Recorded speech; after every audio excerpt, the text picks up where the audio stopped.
All right, so there is a verdict in the Donna Adelson case. We're going to go ahead and jump right in and play it. Make sure everyone understands whatever the verdict will be in the case. I do not want there to be any gesturing or anyone making any movements that we either agree or disagree with the verdict. We are going to respect what the jury's decision is, and we are not going to subject them to any displays of emotion, whether it be from the gallery or the parties. If anyone believes they are not capable of following this instruction, I ask you to step outside. It's a big judge. That's all I'm saying. At this time. Mrs. Adelson also as well, once the verdict is read, again, I'm going to advise you, do not have any displays of emotion as best you can.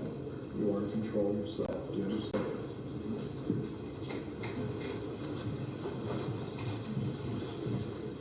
You know, I will say he's a pretty strict judge, and there was actually I was watching some commentary on a YouTube channel, and the commentator is a lawyer, and he was commenting that it was pretty risky for the judge to threaten contempt when it was time for Donna Adelson to make the decision whether she is going to testify or not testify.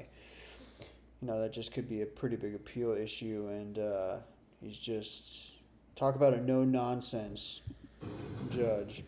Please remain seated when the jurors come in this particular time. If the jury foreperson could please rise. Has the jury reached a unanimous verdict? Yeah. Look at her If face. you please can hand the verdict form to the bailiff. Can you imagine? Think about this for a second. You've been incarcerated for a few years. You've lived a very privileged life. So being that those 2 years were insane for you, things you've never seen before. And this is the moment where you know you're going to go home tonight,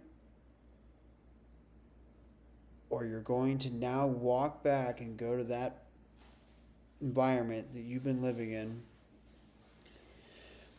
Talk about nerves.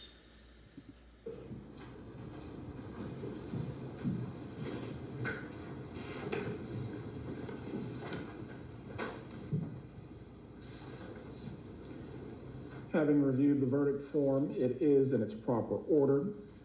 At this time, I will publish the verdict.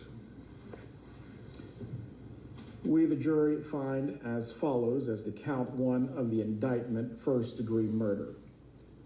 The defendant is guilty of first-degree murder. Mrs. Adelson, control yourself. Count two. We, the jury, find as follows as the count two of the indictment, conspiracy to commit first-degree murder. The defendant is guilty of conspiracy to commit first-degree murder. Count three. We, the jury, find as follows as the count three of the indictment, solicitation to commit first-degree murder. The defendant is guilty of solicitation to commit first-degree murder. And it is signed and dated by the foreperson. One moment. Members of the jury, the bailiff will escort you to the jury room. Mrs. Adelson, while this was not the outcome I'm sure that you desired, there will not be any further outbursts in front of the jury. If you cannot control yourself, I am going to have to determine if you will be removed from the remainder of this process. Do you? She probably can't even hear the guy right now. I mean, look at her. I mean, trust me, she's not even listening to what the judge is saying. I mean, that's got to be unbelievable, you know, and it's for a split second you feel bad for her, and then you don't. And then you don't. I just couldn't imagine. You know, it's insane for me to think about hiring somebody to kill somebody, but making that decision detached, not doing it hands-on, things like that. But when she saw the autopsy photo, she must have really seen what she did. And it probably hit her because then she's close up. I mean, this is somebody that is probably never. This lady's probably never assaulted anybody before. You think this lady's been in a fight? I don't think so. But yet she thought it was okay, and it's clear that she's guilty. And this is what she gets. This is what she gets. You understand what I'm saying to you? Yes. Yes. Do you need a moment to collect yourself? Before the jurors are brought back in, we will take a brief 2-minute break. Please give her tissues if she needs them.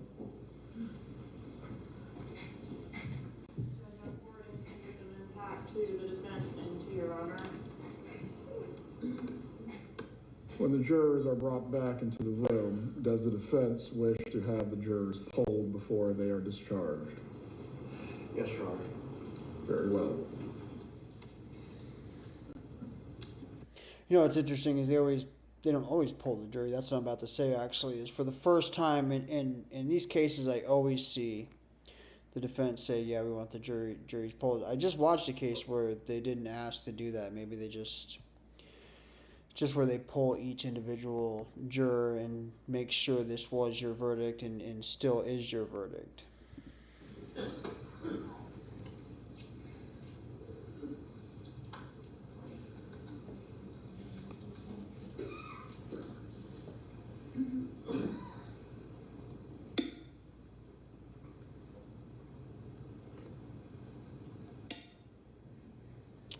Dan Markel's parents.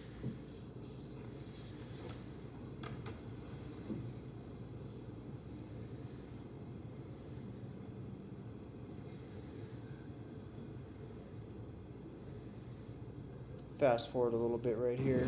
Members of the jury. And that's her husband. That's Harvey. Before I discharge you for this evening, I am briefly going to poll you concerning whether your verdict is unanimous at the request of one of the parties. When you hear your last name, please appropriately respond.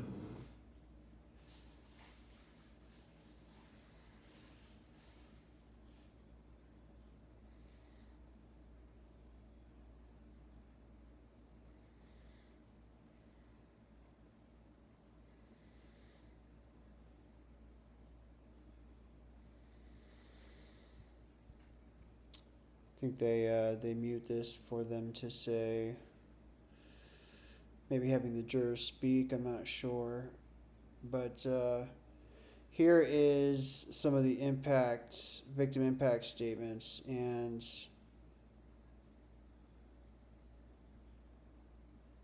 that was Dan Markel's mom, but I'm only gonna play one of them, and it's the father's. It's because it's Good evening. My name is like. Phil Markel. I'm Danny's father. Judge Everett, I appreciate the opportunity to speak about the impact of Donna Adelson's actions on my families and the families of so many others. While this victim impact statement is addressed to you, Your Honor, it is also intended for the Adelson family, Harvey, Charlie, Wendy, and particularly Donna. I would like them to understand and reflect on the deep and irreparable damage they have caused. The pain that they have caused my family is obvious and permanent. But they have also caused lifelong harm to their own immediate family and so many other families and children around. Donna's selfishness, cruelty, and complete disrespect for human life, along with that of her co-conspirators, have left families forever broken. Louis Rivera, his children have no father. Catherine Magbanua and Sigfredo Garcia, Their children have no parents. Charlie Adelson, his son, Roman, has no father. Rob Adelson and his wife and their 2 children have lost their uncle and grandparents. Shelley and Ian, my daughter, their 3 children, my grandchildren, are left without an uncle and are separated from their cousins. Of course, their heinous and callous actions have left me, Ruth, and Shelley without our Danny, and Ben and Lincoln without their father. For anyone to commit such a cold-blooded, unprovoked act of murder is horrific. For Donna, someone who claims to care so much about Ben and Lincoln, her sun shines. Her actions are beyond comprehension. You know, he mentioned unprovoked, and this is a pretty interesting point here. Is this wasn't a divorce where that husband, Dan, was saying, I want full custody of the kids, taking all of her money. None of that would warrant what they did to him, but just to the point that this was over relocation. He wasn't fighting to take the kids away. She was going to get 50% custody. It's pretty wild. She has harmed forever the people she claims to have loved. In the Jewish custom, we have an expression to always wish others to live to 120 years of age. For Donna, I wish her to live to 120, alone in her jail cell. I wish that every day of her remaining days, she thinks about the harm she has caused to so many, especially those 2 boys she claims to have loved so much. For these reasons, Your Honor, I ask the court sentence Donna Adelson to the maximum possible sentence. And my only short question to Donna, was it worth it? Respectfully, thank you. Thank you, Mr. Markell. Are there any other matters that the court needs to address this evening, Ms. Cup? Was it worth it?